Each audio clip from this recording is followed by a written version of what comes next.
నిజమానతిచితి నీవు మకాత్మక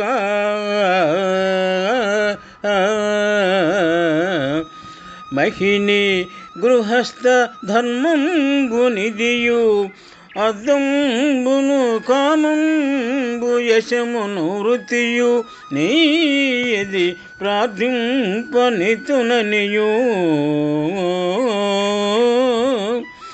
అర్ధలోభంబున అర్దిన్బొమ్మనుటెట్లు పలికిలేదను కంటెను పాపమెద్ది ఎట్టి దుష్కర్మునినే భరించెదన్గాని సత్యహీనుని మోమజాలననుచున్ పలుకదే తని భూదేవి బ్రహ్మతోడా సమరముననుంది తినుగకంచచుకంటన్ పలికి బొంకక నిజమునన్ బరగు కంటే మానదనులకు భద్రంబు మరియును గలదే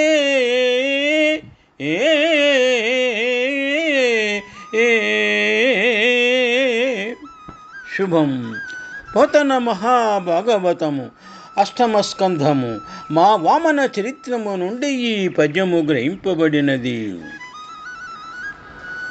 కులాచార్యుడైన శుక్రాచార్యునికి యశస్వి అయిన బలిచక్రవర్తి ఈ విధముగా దానమును గురించి విశదపరచినారు.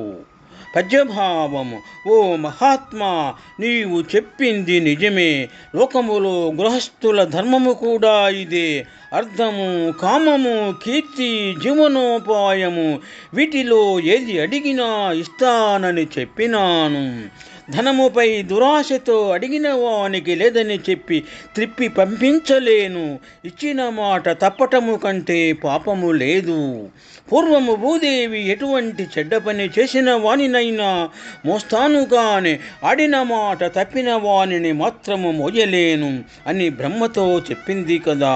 యుద్ధములో వెనుదిరగకుండా వీరమరణము పొందటము, మాటకు కట్టుబడి సత్యముతో బ్రతకడము మానధనులైన వారికి ఇతర మేలైన మార్గాలు ఏమీ ఉండవని ఈ విధముగా బలిచక్రవర్తి కులాచార్యుడైన శుక్రాచార్యునకు వివరించినారు.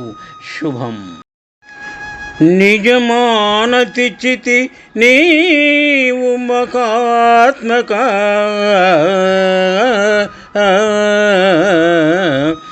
మహిని గృహస్థ ధర్మంబు నిధియు అద్దంబును కామంబు యశమును వృత్తియు నీయది ప్రార్థింపనితుననియు అర్ధలోభంబున అర్దిన్బొమ్మనుటెట్లు పలికిలేదను కంటెను పాపమెద్ది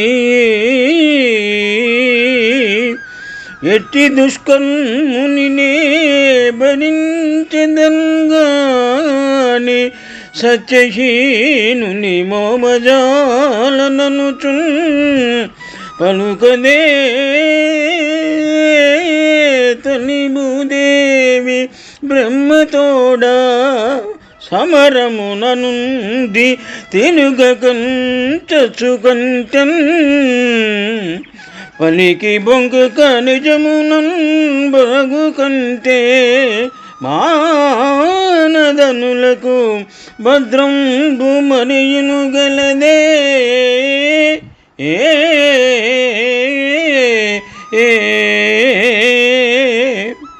శుభం. పోతన మహాభాగవతము అష్టమ స్కంధము మా వామన చరిత్రము నుండి ఈ పద్యము గ్రహింపబడినది.